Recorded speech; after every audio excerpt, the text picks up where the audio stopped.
지난 시간까지 사무엘하 서론에 해당하는 내용을 3장 1절 말씀에 비추어서 생각해 보았습니다. 사울의 집과 다윗의 집 사이에 전쟁이 오래매 다윗은 점점 강하여지고 사울의 집은 점점 약하여 가니라. 하나님의 섭리 가운데 다윗은 점점 강성해졌고 사울의 집안은 점점 약해졌습니다. 특별히 우리는 지난 시간에 사울의 집안이 약해지는 것을 세 가지로 살펴보았는데요. 첫째는 사울 집안에 권력 투쟁이 일어나는 것이고, 두 번째는 군대 장관인 아브넬이 죽은 것이며, 셋째는 왕이었던 이스보셋이 죽은 것이었습니다. 이렇게 사울의 집안은 점점 약해져서 결국에는 몰락을 했던 것입니다. 그러면 다윗은 어떻게 됩니까? 3장 1절은 다윗이 점점 강성해졌다고 이야기를 하는데요. 특별히 오늘 본문은 다윗이 강성해지는 것을 세 가지로 이야기를 합니다. 성경을 같이 한번 보겠습니다. 첫 번째는 1절부터 5절에서 다윗이 온 이스라엘의 왕이 된 것이고, 둘째는 6절부터 12절에서 다윗이 예루살렘을 정복하는 것입니다. 그리고 마지막 내용은 다윗이 블레셋을 물리치는 내용으로 되어 있습니다. 다윗이 온 이스라엘의 왕이 되었고 예루살렘을 정복하였으며 블레셋을 물리치면서 다윗이 점점 강성해지는 이야기를 하고 있는 것입니다. 그러니까 우리가 지난주에 살펴보았던 내용은 사울 집안이 약해지는 것에 초점이 있고, 오늘 본문은 다윗이 강해지는 것에 초점이 있는 것입니다. 하나님의 말씀이 어김없이 성취가 되더라 하는 것입니다. 그런데 오늘 본문에는 좀 더 놀라운 메시지가 있습니다. 먼저 오늘 본문의 내용을 크게 두 가지로 살펴보겠습니다. 주보 3면에 말씀 노트가 있는데요. 첫 번째는 다윗이 온 이스라엘의 왕이 되었습니다 하는 내용입니다. 다윗이 온 이스라엘의 왕이 되었습니다. 5장 1절부터 3절에 다시 한번 읽어보겠습니다. 같이 읽겠습니다. 시작. 이스라엘 모든 지파가 헤브론에 이르러 다윗에게 나와 이르되 보소서 우리는 왕의 한 모륙이니이다. 전에 곧 사울이 우리의 왕이 되었을 때에도 이스라엘을 거느려 출입하게 하신 분은 왕이시었고, 여호와께서도 왕에게 말씀하시기를 내가 내 백성 이스라엘의 목자가 되며 내가 이스라엘의 주권자가 되리라 하셨나이다 하니라. 이 이스라엘 모든 장로가 헤브론에 이르러 왕에게 나오매 다윗 왕이 헤브론에서 여호와 앞에 그들과 언약을 맺으매 그들이 다윗에게 기름을 부어 이스라엘 왕으로 삼으리라. 아멘. 먼저 1절과 3절에서 모든이라는 말을 찾아보겠습니다. 1절에는 모든 지파라는 말이 나오고 3절에는 모든 장로라는 말이 나오는데요. 이제 이스라엘 모든 지파들과 장로들이 다윗을 왕으로 세웠다는 것입니다. 이전까지 다윗은 유다 지파의 왕이었는데 이제 다윗이 온 이스라엘의 왕이 된 것입니다.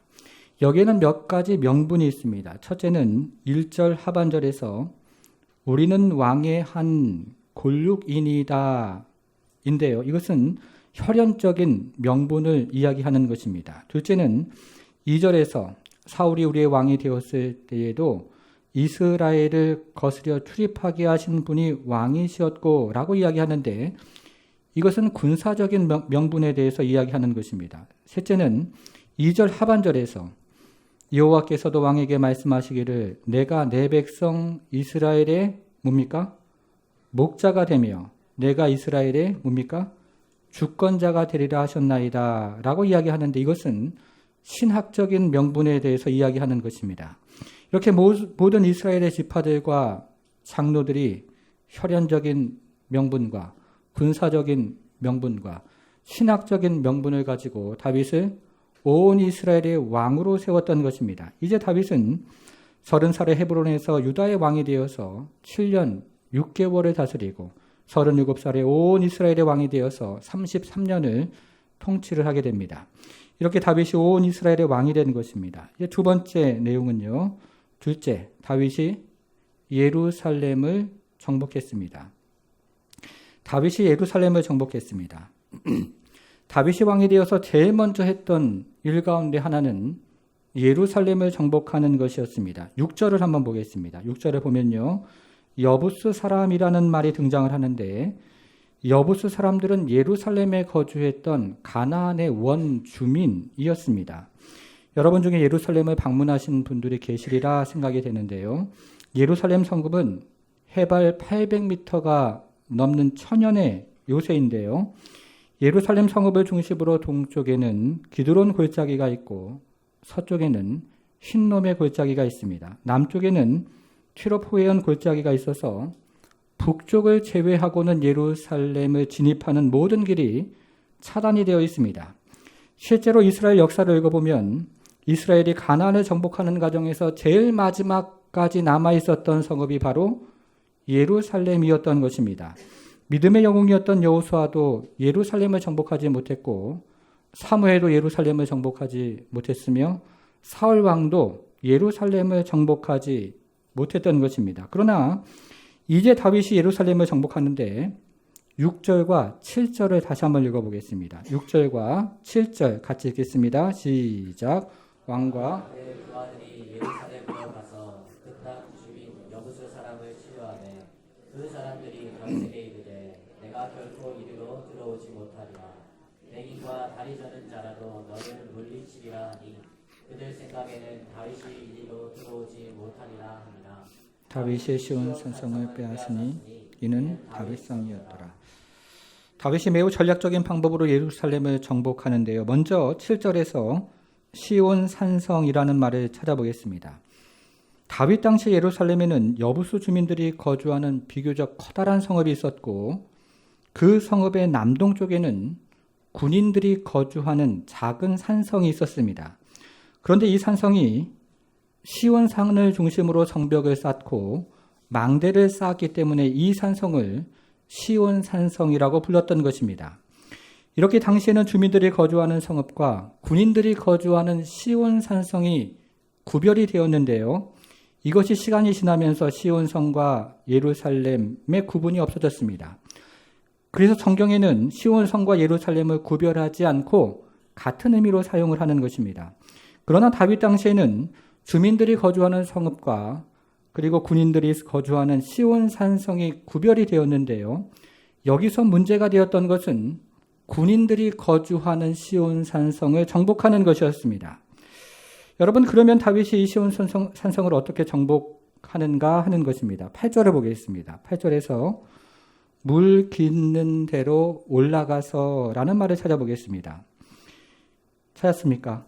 예, 물 깃는 대라는 것은 물이 지나다니는 수로를 뜻하는 것이기 때문에 다윗이 수로를 통해서 성읍 안으로 들어가서 이 성읍을 정복했다고 이야기하고 있는 것입니다. 그런데 여기서 6절이 난해 구절입니다. 6절을 다시 한번 읽어보겠습니다. 6절을 읽어보겠습니다. 시작. 왕과 그의 부하들이 예루살렘으로 가서 그 땅 주민 여부수 사람을 치료하되 그 사람들이 다윗에게 이르되 내가 결코 이리로 들어오지 못한다. 맹인과 다리 저는 자리도 너를 물리치리라 하니 그들 생각에는 다윗이 이리로 들어오지 못하리라 합니다. 다윗이 예루살렘을 점령하러 갔더니 예루살렘의 원주민이었던 여부수 사람들이 다윗을 멸시하면서 이렇게 이야기를 합니다. 맹인과 다리 저는 자라도 너를 물리치리라, 이렇게 조롱을 했던 것입니다. 이것은 예루살렘의 지형이 너무나 특별해서 맹인이라도 다리를 저는 신체적인 장애를 가진 사람이라도 다윗을 쉽게 물리칠 수 있을 것이라고 이야기하고 있는 것입니다. 이것이 대부분의 성경학자들의 해석입니다. 그런데 여기에는 또 다른 해석이 있습니다. 프랑스계 유대인 성경 교사였던 게르소니데스라는 사람이 있습니다. 이 사람은 중세기에 살았던 사람인데요. 중세기에 존경받으면서 매우 커다란 영향력을 발휘했던 사람입니다. 이 사람은 여기에 등장하는 맹인과 다리 저는 자를 이스라엘의 조상인 이삭과 야곱의 우상이라고 해석을 합니다. 여기서 맹인이라는 것은 눈먼 이삭의 모양으로 된 우상이고 다리 저는 사람은 쩔뚝거리는 야곱의 모양으로 된 우상이라는 것입니다. 앞에서 말씀드린 것처럼 예루살렘은 난공불락의 성읍입니다. 동쪽에는 기드론 골짜기가 있고 서쪽에는 흰놈의 골짜기가 있고 남쪽에는 티로포에온 골짜기가 있어서 유일하게 접근할 수 있는 방향이 북쪽이었는데요. 이 북쪽 성벽에다가 매우 괴이하고 흉측한 두 개의 우상을 걸어 놓았다는 것입니다. 하나는 노년의 시력을 잃었던 이삭의 흉측한 우상이고 다른 하나는 야복 강가에서 다리를 절게 된 야곱의 흉측한 우상이었습니다. 이렇게 천연적인 지형에다가 흉측한 우상까지 걸어 놓으니까 사람들이 무서워서 예루살렘이 마지막까지 난공불락의 성읍으로 남았던 것입니다. 여러분, 그런데 다윗이 어떻게 합니까? 7절을 보겠습니다. 7절을 같이 한번 읽어보겠습니다. 시작. 다윗이 시온 산성을 빼앗아서 그 이름을 다윗성이라고 불렀습니다. 다윗이 이 난공불락의 예루살렘을 정복했던 것입니다. 이제 다윗이 예루살렘을 정복했다는 이야기를 듣고 주변에 있는 이방인들이 이 소식을 듣고 블레셋이 예루살렘을 쳐들어옵니다. 블레셋이 두 차례 걸쳐서 예루살렘을 쳐들어오는데요. 먼저 18절을 한번 보겠습니다. 18절을 보니까 블레셋 사람들이 이미 이르러 어느 골짜기입니까? 르바임 골짜기에 가득한지라 이렇게 얘기를 합니다. 여기서 블레셋 사람들이 르바임 골짜기에 진을 친 이유는 예루살렘 위에 있는 북쪽 지파들이 아래로 내려오지 못하게 하기 위해서였습니다. 그래서 결과적으로 다윗에게서 북쪽 지파들을 잘라내려는 것이 그 목적이었던 것입니다. 여러분, 그런데 이 전쟁이 어떻게 되겠습니까? 20절을 보겠습니다. 20절에 보니까요. 다윗이 바알브라심에 이르러 거기서 그들을 치고 다윗이 말하되 여호와께서 물을 흩음같이 내 앞에서 내 대적을 흩으셨다 하므로 그곳 이름을 바알브라심이라 부르니라. 하나님께서 블레셋을 물리치셨다는 것입니다. 물을 흩어버리는 것처럼 하나님께서 대적들을 흔적도 없이 흩어버리시는 놀라운 일들을 경험했던 것입니다. 이것이 첫 번째 전쟁입니다. 이제 두 번째 전쟁은요. 21절부터 25절까지 등장을 하는데 이번에는 23절과 24절을 두 절을 같이 한번 읽어보겠습니다. 시작. 다윗이 여호와께 여쭈니 이르되 올라가 말고 그들 뒤로 돌아서 뽕나무 숲을 맞은편에서 그들을 기습해 뽕나무 꼭대기에서 걸음 걷는 소리가 들리거든 곧 공격하라. 그때 여호와가 너보다 앞서가서 블레셋 부대를 치리라 하시니라. 23절에 보니까요. 기스파데라는 말이 나오는데요. 이것은 하나님께서 알려주시는 전쟁의 전략인 것입니다. 기습 공격을 하라는 것입니다. 24절에서는 걸음 걷는 소리라는 말이 나오는데요. 이것은 하나님께서 알려주시는 전쟁의 공격 신호였습니다. 뽕나무 꼭대기에서 걸음 걷는 소리가 들리면 그때 공격을 시작하라는 것입니다. 그러니까 하나님께서 알려주시는 공격 신호에 따라 기습 공격을 하라는 것입니다. 그랬더니 다윗이 이번에도 대승을 거두었습니다. 첫 번째 전쟁에서는 하나님께서 전쟁을 주도하셨는데 두 번째 전쟁에서는 하나님께서 공격의 방법을 알려주시고 공격의 신호를 알려주셔서 전쟁의 지휘관 같이 하나님께서 일사천리로 전쟁의 승리를 허락해 주셨던 것입니다. 여러분, 이것이 무엇을 의미하는 것이겠습니까? 이것은 하나님께서 친히 예루살렘을 보호하시는 것입니다. 하나님께서 친히 예루살렘을 보호하시겠다고 선언을 하시는 그런 내용에 해당하는 것입니다. 매우 중요한 내용입니다.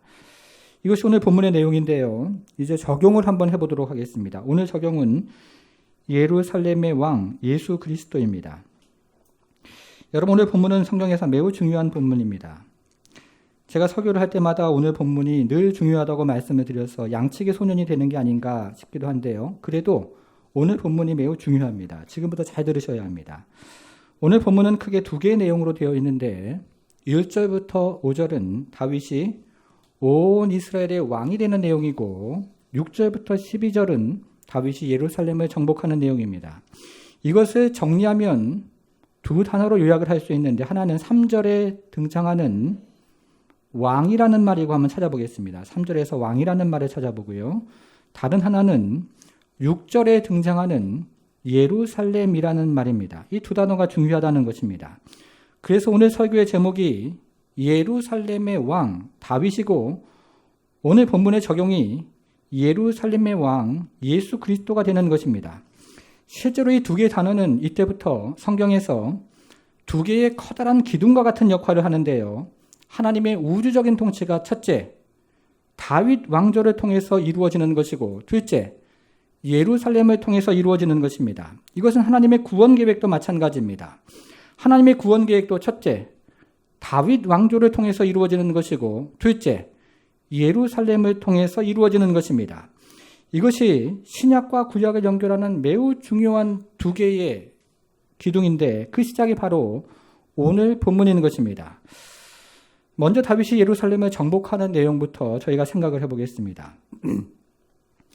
오늘 본문인 5장에서는 다윗이 예루살렘을 정복하는 내용이 나오고, 다음 주 본문인 6장에서는 다윗이 언약궤를 예루살렘에 가지고 오는 내용이 나오는데요. 이것은 예루살렘이 이제 하나님께서 거하시는 거처가 된다는 뜻입니다. 이것을 구약의 성경학자들은 시온 신학이라고 이야기를 하는데요. 예루살렘이 하나님의 거처가 된다는 뜻입니다. 그리고 이것은 다시 구약의 선지자들을 통해서 확증이 됩니다. 구약의 선지자들은 예루살렘이 죄로 말미암아 멸망을 당한 후에, 그 이후에 예루살렘이 구원의 도성이 될 것이라고 한결같이 예언을 하며 선포를 하는데요. 저희가 몇 구절을 살펴보도록 하겠습니다. 주보안에 있는데 먼저 예레미야 3장 17절을 보겠습니다. 예레미야 3장 17절을 보니까요. 그때에 예루살렘이 그들에게 뭡니까? 여호와의 보좌라 일컬음이 되며 모든 백성이 그리로 모이리니 곧 여호와의 이름으로 말미암아 어디 모입니까? 예루살렘에 모이고, 여기까지 읽어보겠습니다. 여기서 예루살렘이라는 말과 여호와의 보좌라는 말의 표시를 해보겠습니다. 예루살렘이라는 말과 여호와의 보좌라는 말의 표시를 해보겠습니다. 이것은 여호와께서 예루살렘을 당신의 처소로 선택을 하셨다는 것입니다. 예루살렘이 여호와께서 거하시는 처소가 된다는 그런 의미가 되는 것입니다. 두 번째는 이사야 2장 2절과 3절인데요. 3절만 같이 한번 읽어보겠습니다. 3절. 많은 백성이 같이 읽어보겠습니다. 시작. 많은 백성이 가며 기르기를 오라 우리가 여호와의 산에 오르며 여호와의 하나님의 전에 이르자.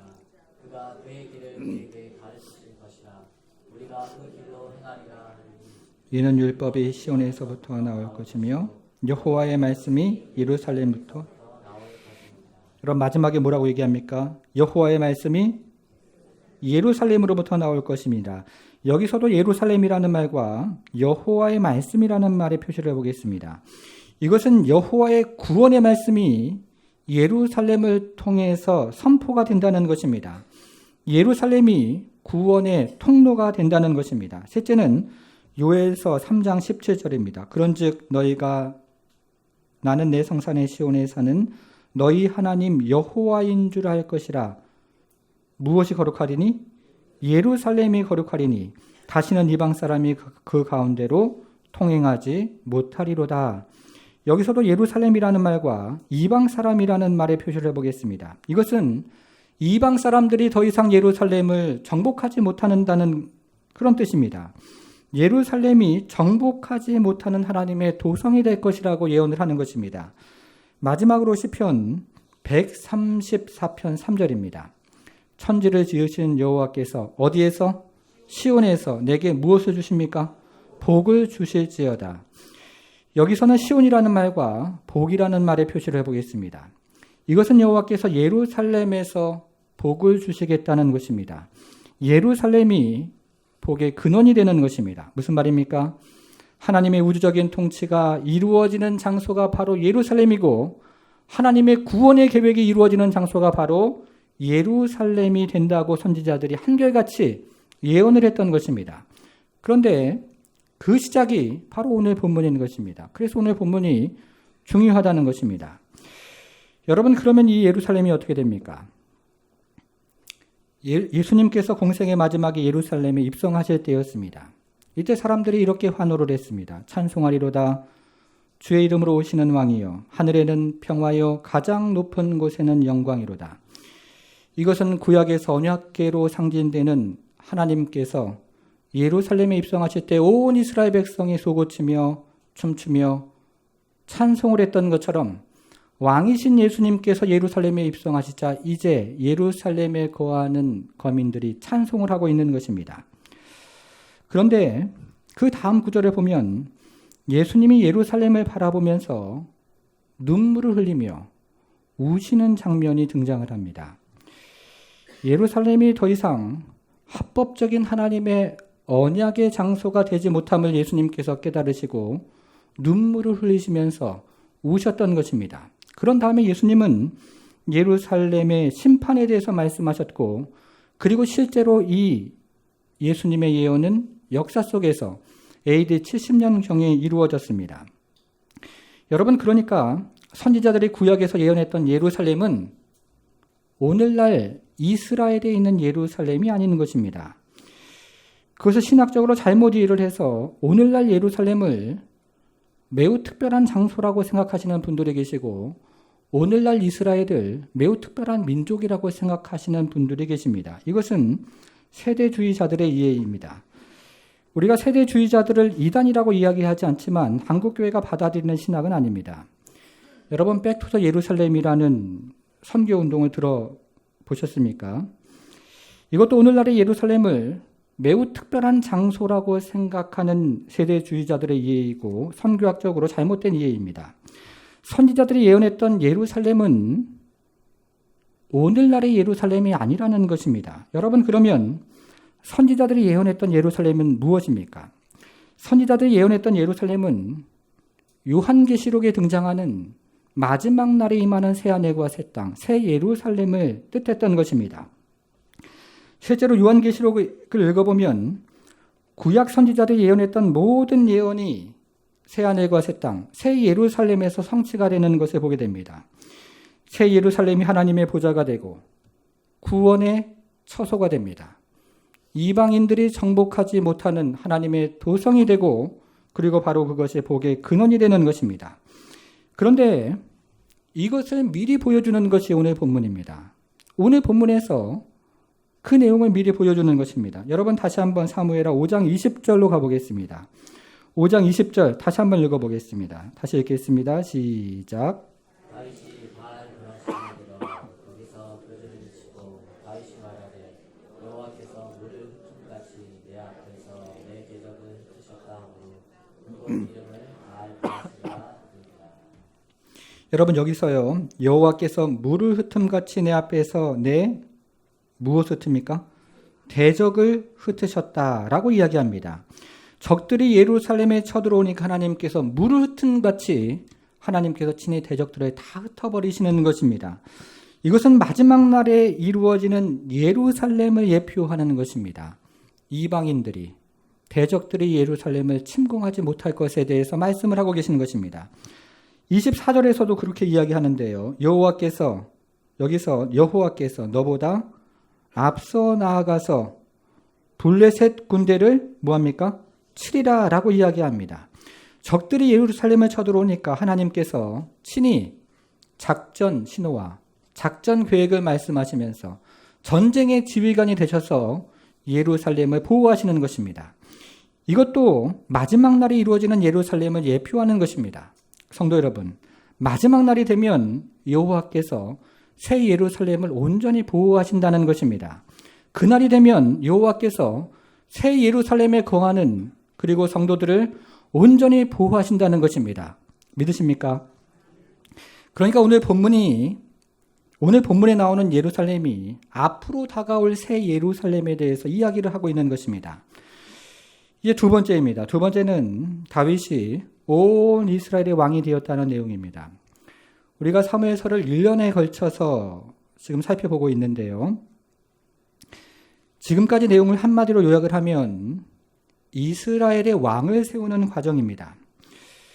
이 과정을 굉장히 오랜 동안 이야기를 하고 있는데요. 실제로 30장에 걸쳐서 이스라엘 왕을 세우는 내용에 대해서 이야기를 하고 있습니다. 이스라엘의 첫 번째 왕은 사울이었습니다. 사울은 누가 보기에도 왕이 될 만한 인물이었습니다. 귀골이 장대했고 리더십이 특출났고 전쟁에 능했습니다. 그런데 웬일인지 하나님께서는 사울을 패하셨습니다. 사울은 누가 보기에도 왕이 될 만한 인물이었지만 하나님의 말씀을 듣지 않고 세상의 말을 듣거나 점쟁이의 말을 들었던 것입니다. 그래서 하나님은 사울을 패하시고 이제 다윗을 왕으로 세우셨습니다. 이 과정이 굉장히 오랜 동안 길게 기록이 되어 있는데요. 여러분, 그러면 다윗을 왕으로 세우시는 과정에서 성경의 저자가 강조하고 있는 것은 무엇입니까? 먼저 사무엘상은 다윗의 고난에 대한 이야기입니다. 다윗이 사울에게 고난을 당하고 그 민족에게 배신을 당해서 결국 블레셋으로 망명을 하는 이야기입니다. 그런데 여기서 성경의 저자가 강조하는 것은 무지한 자가 고난을 당한다는 것입니다. 다윗이 자기의 죄 때문에 고난을 당하는 것이 아니라 무지한 자가 고난을 당한다는 것입니다. 이어지는 사무엘하는 다윗이 왕이 되는 이야기입니다. 다윗이 유다의 왕이 되고 그리고 온 이스라엘의 왕이 되었습니다. 그런데 이때 성경의 저자가 강조하는 것은 합법적인 왕입니다. 정치적인 복수와 그리고 정치적인 살인이 판에 치는 세상에서 다윗이 인간의 시계를 의지하지 않고 하나님의 시계를 의지하면서 누가 보아도 합법적인 왕이 되는 것입니다. 정리를 하면 다윗의 첫 번째 이야기는 고난의 이야기이고 두 번째 이야기는 왕의 이야기가 되는 것입니다. 여러분, 그러면 성경의 저자가 그 이야기를 그렇게 오랜 동안으로 장황하게 길게 이야기하는 이유가 무엇입니까? 이것이 무엇을 보여주는 것입니까? 여러분, 이것은 메시아가 장차 어떤 모습으로 오실지를 미리 보여주고 있는 것입니다. 첫째는 고난당하신 예수님이고 둘째는 왕이신 예수님입니다. 예수님은 십자가에서 죽기까지 고난을 당하시고 사흘 만에 부활하셔서 온 우주의 왕이 되신 것입니다. 그런데 여기서 성경의 저자가 강조하는 것은 무지한 자가 고난을 당했다는 것입니다. 예수님이 자신의 죄 때문에 고난을 당한 것이 아니고 무지한 자가 고난을 당하더라 하는 것입니다. 예수님이 왕이 되는 과정도 마찬가지입니다. 여기서 성경의 저자가 강조하는 것은 합법적인 왕입니다. 성령의 증거와 성부의 증거를 가지신 예수님은 합법적인 왕이라는 것입니다.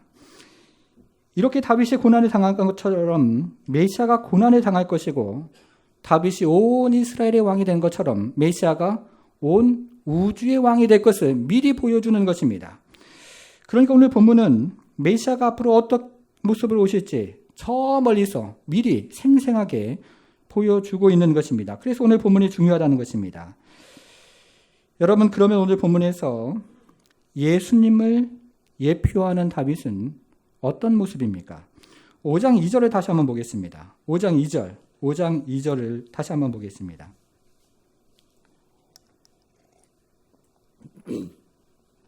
전에 곧 사울이 우리의 왕이 되었을 때에도 이스라엘을 거슬려 출입하게 하신 분은 왕이시었고 여호와께서도 왕에게 말씀하시기를 내가 내 백성 이스라엘의 뭡니까? 여기 표시를 한번 해보겠습니다. 이스라엘의 목자가 되며 내가 이스라엘의 주권자가 되리라 하셨나이다 하니라. 여기서 이스라엘의 목자라는 말에 표시를 해보겠습니다.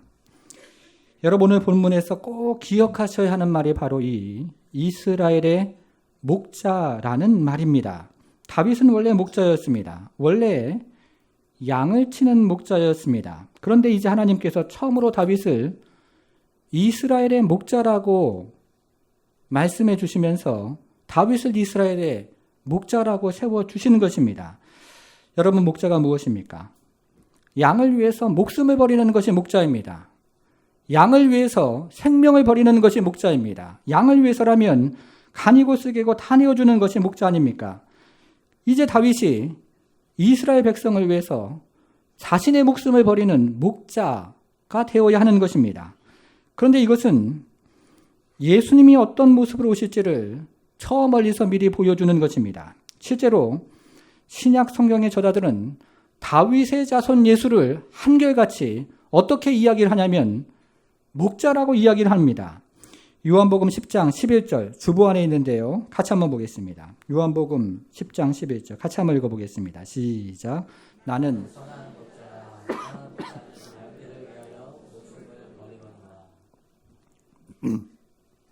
뭐라고 얘기합니까? 나는 선한 목자라. 선한 목자는 양들을 위하여 목숨을 버리거니와. 여러분, 목자가 무엇입니까? 양을 위해서 목숨을 버리는 것이 목자입니다. 양을 위해서 생명을 버릴 줄 아는 것이 목자입니다. 양을 위해서라면 간이고 쓸개고 다 내어줄 수 있는 것이 목자라는 것입니다. 실제로 예수님은 우리를 위해서 고난을 당하시고 십자가에 못 박히시고 십자가에 돌아가시는 그런 목자가 되어 주신 것입니다. 다윗이 저 멀리서 그것을 고백하는 것입니다. 예수님이 나의 목자가 되셔서 나의 인생은 조금도 부족함이 없습니다. 그분은 나의 지친 영혼과 상한 육신을 푸른 풀밭에 누이시는 분이고 쉴만한 물가로 인도해 주시는 분입니다. 그리고 나의 짓눌린 영혼을 소생시키시고 의의 길로 인도해 주십니다. 설사 내가 사망의 음침한 골짜기로 다닐지라도 예수님의 지팡이와 막대기가 나를 안전한 길로 인도해 주십니다. 설사 내가 원수의 목전에 있더라도 나의 영혼이 흔들리지 않도록 성령의 기름을 부어주십니다. 예수님의 선하심과 인자하심이 나의 인생에 함께하니 이제 나는 예수님의 집에 영원히 거하겠습니다. 사랑하는 성도 여러분, 예수님께서 우리의 목자가 되어주신다는 것이 오늘 본문의 메시지입니다. 다윗이 양들을 사자와 늑대에게서 보호하였던 것처럼 이제 예수께서 우리를 세상에서 마귀에서 보호해 주신다는 것입니다. 다윗이 양들을 먹이고 그리고 양들을 채워주었던 것처럼 이제 예수께서 우리를 보호해 주시고 우리를 채워주시겠다고 약속하여 주시는 것입니다. 예수께서 생명수로 우리의 갈급한 목마름을 채워주시고 예수께서 생명의 떡으로 우리의 갈급한 배고픔을 채워주시겠다고 오늘 본문을 통해서 약속해 주시는 것입니다. 사랑하는 성도 여러분, 공허함과 고통과 분주함과 나약함으로 이 여름에 지쳐있는 분은 없으십니까? 메마르고 허기져서 힘들어하시는 분은 없으십니까? 예수 앞으로 나오십시오. 예수 앞으로 나오십시오. 그 예수께서 우리의 공허함을 채워주시고 우리의 목마름을 채워주시며 우리의 배고픔을 생명의 양식으로 채워주실 줄을 믿는 것입니다. 이 시간에도 예수께서 성령으로 이 시간에 임재하셔서 우리의 영적인 공허함과 허기짐과 배고픔과 육체의 연약함을 하나님 앞에 가지고 나아갈 때 하나님께서 왕이 되셔서 우리를 다스려 주시고 우리를 생명의 양식으로 그리고 생명수로 채워주기를 바랍니다.